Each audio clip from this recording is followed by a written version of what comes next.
छत्तीसगढ़ सरकार की कैबिनेट बैठक में एक अहम फैसला लेते हुए वर्ष 2025 की स्थानांतरण नीति को मंजूरी दे दी गई है। मुख्यमंत्री विष्णुदेव साय की अध्यक्षता में हुई इस बैठक में तबादलों पर लगी रोक को हटाने का निर्णय लिया गया। इस फैसले का असर राज्य भर में हजारों अधिकारियों और कर्मचारियों पर पड़ेगा।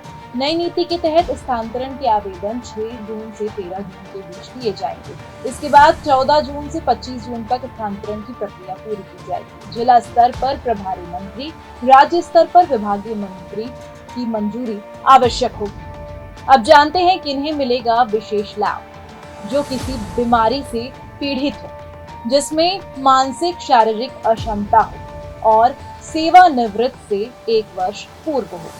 इसके अलावा अनुसूचित क्षेत्रों में स्थानांतरण के लिए एवजीदार अनिवार्य किया गया है। खासतौर पर सुकमा, बीजापुर, नारायणपुर जैसे संवेदनशील जिलों में रिक्त पदों को भरने पर जोर रहेगा। बता दें, तृतीय श्रेणी में अधिकतम 10%, चतुर्थ श्रेणी में अधिकतम 15% स्थानांतरण की अनुमति होगी।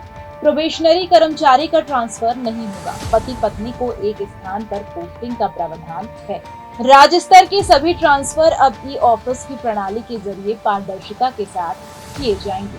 5 जून 2025 से सभी संलग्न कर्मचारियों की संलग्नीकरण स्वतः समाप्त माना जाएगा। इसके बाद जरूरत पड़ने पर स्थानांतरण नीति के अनुरूप नई पोस्टिंग दी जाएगी। 25 जून के बाद स्थानांतरण पर पूरी तरह रोक रहेगी। केवल अति आवश्यक स्थितियों पर समन्वय और उच्च अनुमोदन से ही तबादले संभव होंगे। यदि किसी कर्मचारी को स्थानांतरण से आपत्ति हो तो वह 15 दिन के भीतर राज्य स्तरीय समिति के समक्ष आवेदन प्रस्तुत कर सकता है। अब जानते हैं जिला स्तर पर कैसे होगा स्थानांतरण। तृतीय और चतुर्थ श्रेणी कर्मचारियों की जिला स्तरीय स्थानांतरण प्रभारी मंत्री के अनुमोदन से कलेक्टर द्वारा किए जाएंगे। तृतीय श्रेणी कुल कर्मचारियों की संख्या अधिकतम 10%, चतुर्थ श्रेणी कुल कर्मचारियों की संख्या अधिकतम 15%।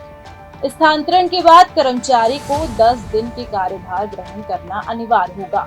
स्थानांतरण के बाद कर्मचारी को 10 दिन में कार्यभार ग्रहण करना अनिवार्य होगा, अन्यथा अनुशासनात्मक कार्रवाई की जाएगी। स्थानांतरण आदेश जारी करने से पहले कलेक्टर द्वारा यह सुनिश्चित किया जाएगा कि स्थानांतरण उसी संवर्ग और अधिकार क्षेत्र में हो।